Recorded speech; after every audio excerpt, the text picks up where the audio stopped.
Most powerful witch hunters now were coming from Twitter, the Ivy League, and the progressive left.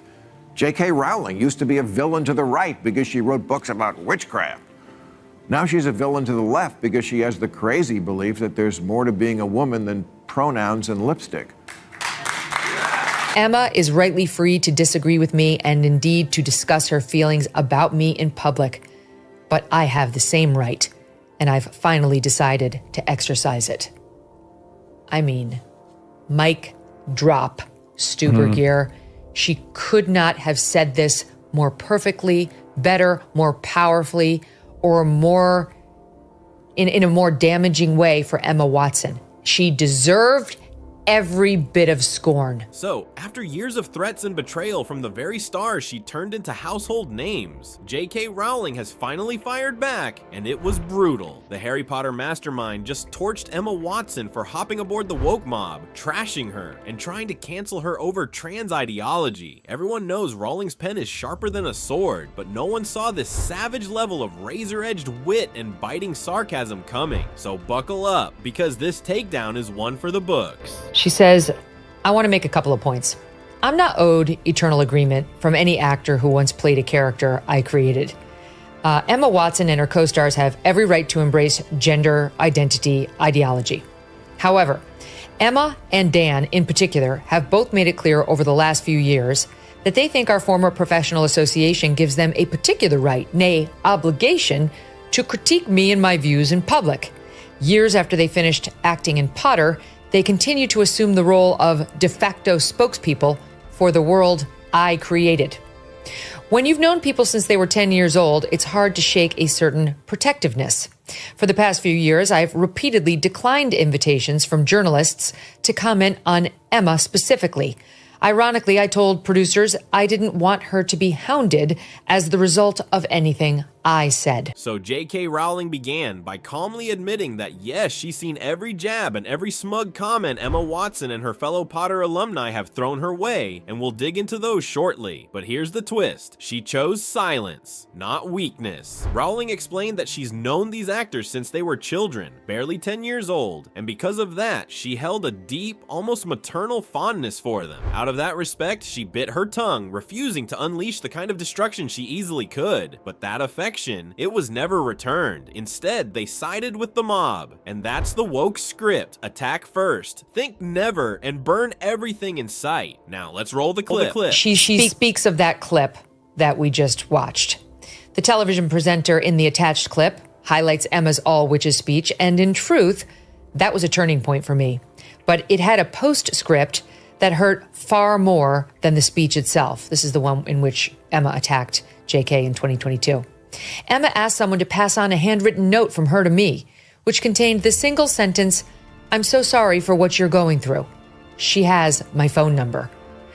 This was back when the death, rape, and torture threats against me were at their peak, and I was constantly worried for my family's safety. Emma eventually tried to walk back her attacks, quietly apologizing for the cruel and dismissive things she'd said about J.K. Rowling, especially for abandoning her when the woke mob swarmed in. Deep down, Emma probably knew Rowling was speaking hard truths, but admitting that openly? Too much for her pride. Instead, she slipped an apology through a third party, hoping it would smooth things over without costing her reputation. But let's be honest, that's the definition of cowardice. If she had the nerve to publicly throw Rowling, the very woman who made her a household name, under the bus, then she should have the same courage to step up and deliver a public apology. Anything less is weak. Emma had just publicly poured more petrol on the flames, yet thought a one-line expression of concern from her would reassure me of her fundamental sympathy and kindness. Like other people who have never experienced adult life uncushioned by wealth and fame, Emma has so little experience of real life, she's ignorant of how ignorant she is. And that right there explains why Hollywood is drowning in wokeness, completely insulated from the struggles and daily grind of ordinary Americans. These celebrities live in a bubble so inflated with privilege and self-importance that reality never pierces through. They preach about justice and morality, but when it comes down to actually understanding the hardships of working families, they're clueless. Emma Watson is a perfect example. Her wealth means means she can jet off to any destination, buy anything she desires, and never worry about the price of groceries, rent, or gas. That disconnect makes it easy for her to pander to the woke crowd. After all, when life is this comfortable, real-world consequences simply don't exist. She'll never need a homeless shelter. She's never going to be placed on a mixed-sex public hospital ward. I'd be astounded if she's been in a high street changing room since childhood. Her public bathroom is single occupancy and comes with a security man standing guard outside the door. Has she had to strip off in a newly mixed-sex changing room at a council-run swimming pool? Is she ever likely to need a state-run rape crisis center that refuses to guarantee an all-female service? J.K. Rowling really turned up the heat on Emma with one of her most pointed remarks yet. She said Emma could never truly grasp what it feels like for a woman to be forced into a changing room with a man pretending to be a woman. Rowling painted the picture clearly. The unease, the frustration, the creeping fear that comes with being stripped of privacy and safety in a space meant for women. And she didn't stop there. She pushed further, pointing out that Emma will likely never experience the terror of sharing a locker room with a man already known for preying on women because Emma's wealth and privilege shield her from that harsh reality. Rowling's point landed hard. For celebrities like Emma, it's easy to champion woke causes when they'll never pay the price for them. For everyday women, however, the stakes are painfully real. To find herself sharing a prison cell with a male rapist who's identified into the women's prison. I wasn't a multimillionaire at 14. I lived in poverty while writing the book that made Emma famous. I therefore understand from my own life experience what the trashing of women's rights in which Emma has so enthusiastically participated means to women and girls without her privileges. Rowling hits the nail squarely on the head when she calls out Emma for blindly cheerleading the trans movement without considering its real-world consequences. By pushing for biological males to share bathrooms, locker rooms, and other intimate spaces with women, Emma is not just being progressive, she's actively trampling on the hard-won rights of women. Rowling argues that safety, privacy, and dignity are not optional luxuries. They're fundamental protections every woman deserves. Yet, in the name of inclusivity, Emma and her woke allies are willing to sacrifice those protections, exposing women to risks they themselves will never personally face. Rowling makes it clear it's easy to signal virtue when you live behind gated walls and luxury security. But for everyday women, these policies mean vulnerability. Emma may think she's standing for justice, but in reality, she's standing on the backs of women who can't afford her kind of privilege. The greatest irony here is that had Emma not decided in her most recent interview to declare that she loves and treasures me, a change of tack I suspect she's adopted because she's noticed full-throated condemnation of me is no longer quite as fashionable as it was, I might never have been this honest. Adults can't expect to cozy up to an activist movement that regularly calls for a friend's assassination, then assert their right to the former friend's love. J.K. Rowling is absolutely right, and when you really think about it, the silence from Emma Watson is deafening. For all her speeches about justice and compassion, not once has Emma ever condemned the vicious death threats hurled at Rowling. That should tell you everything. Instead of standing up against the mob's cruelty, Emma aligned herself with the very movement that not only tried to cancel Rowling, but openly wished for her downfall, and even her death. That's not neutrality, that's complicity. Rowling raised her voice to defend women, and in return, Emma chose to side with those who sought to destroy her. It's the ultimate betrayal. The student turning on the teacher, the protege trying to erase the very woman who gave her a platform. And while Emma stayed quiet, Rowling stood strong, proving who the real fighter in this battle actually is. Emma is rightly free to disagree with me and indeed to discuss her feelings about me in public. But I have the same right, and I've finally decided to exercise it.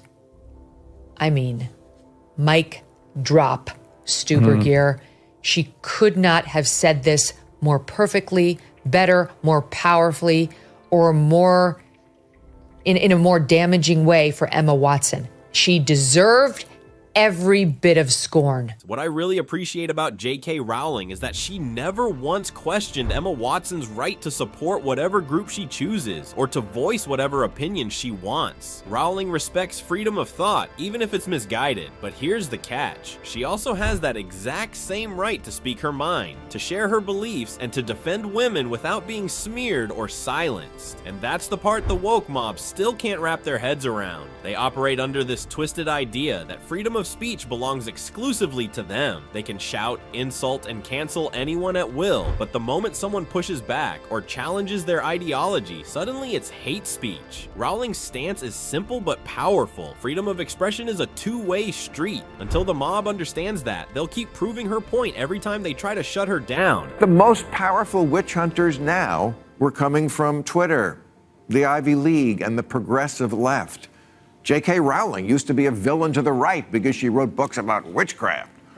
Now she's a villain to the left because she has the crazy belief that there's more to being a woman than pronouns and lipstick. Mar's absolutely right on this one. It's ironic when you think about it. J.K. Rowling was once painted as a villain by the political right, constantly criticized for her views and activism, but now the tables have turned. She's become the enemy of the very same progressive crowd that once celebrated her, simply because she refuses to parrot their ideology. The people she elevated and inspired are now the ones trying to erase her, and that's exactly what Bill Maher points out. Rowling's courage isn't in writing fantasy, it's in standing firm against the mob in real life. Despite the threats, the cancellations, and the relentless attacks, she refuses to bend. Maher, who himself has had enough of woke culture, decided to give her credit where it's due. He recognizes her bravery, her consistency, and her refusal to be silenced, and he's not wrong to applaud her for it. My favorite line, I wasn't a multimillionaire at 14. I lived in poverty while writing the book that made Emma famous. It's so effective. Yeah. It's so good. F this woman and her betrayal of J.K. Rowling. When J.K. Rowling needed a friend, when she could have used just silence. If Emma Watson disagreed so mightily, and by the way, I don't believe she did. I believe she went along with the woke mob, just like all these actors do. There's no way she actually believes a man can become a woman. It's scientifically proven he cannot. Even if Emma Watson didn't agree with J.K. Rowling's views, the least she could have done was remain silent. Disagreement is one thing, but outright betrayal is another. Rowling is the very reason Emma has a career, the reason her name became known worldwide, and yet when the mob came for Rowling, Emma chose to pile on instead of showing loyalty or even basic respect. By jumping in with the woke crowd to publicly condemn Rowling, she wasn't just distancing herself, she was making a statement. She wanted the world to see her as one of them, eager to prove her credentials in the woke club. And in doing so, Emma made it clear that protecting her own image mattered more than standing by the woman who gave her everything. It's not just hypocrisy, it's ingratitude of the highest order, wrapped neatly in virtue signaling. At the end of the day, this entire saga proves one thing: J.K. Rowling is fearless. While her critics are fickle, she stood firm through years of attacks, cancellations, and even death threats, refusing to be bullied into silence. Emma Watson, on the other hand, chose to side with the mob, betraying the very woman who built her career, all for applause from the woke crowd. Bill Maher was right to applaud Rowling's bravery because it takes true courage to stand alone against an angry tide. Rowling's message is clear: free speech is for everyone, not just the self-righteous mob. And on this note, we draw the curtains on today's video. If you enjoyed it, then hit the like button and subscribe to this channel for more videos like this. Thanks for watching, and I'll see you in the next one.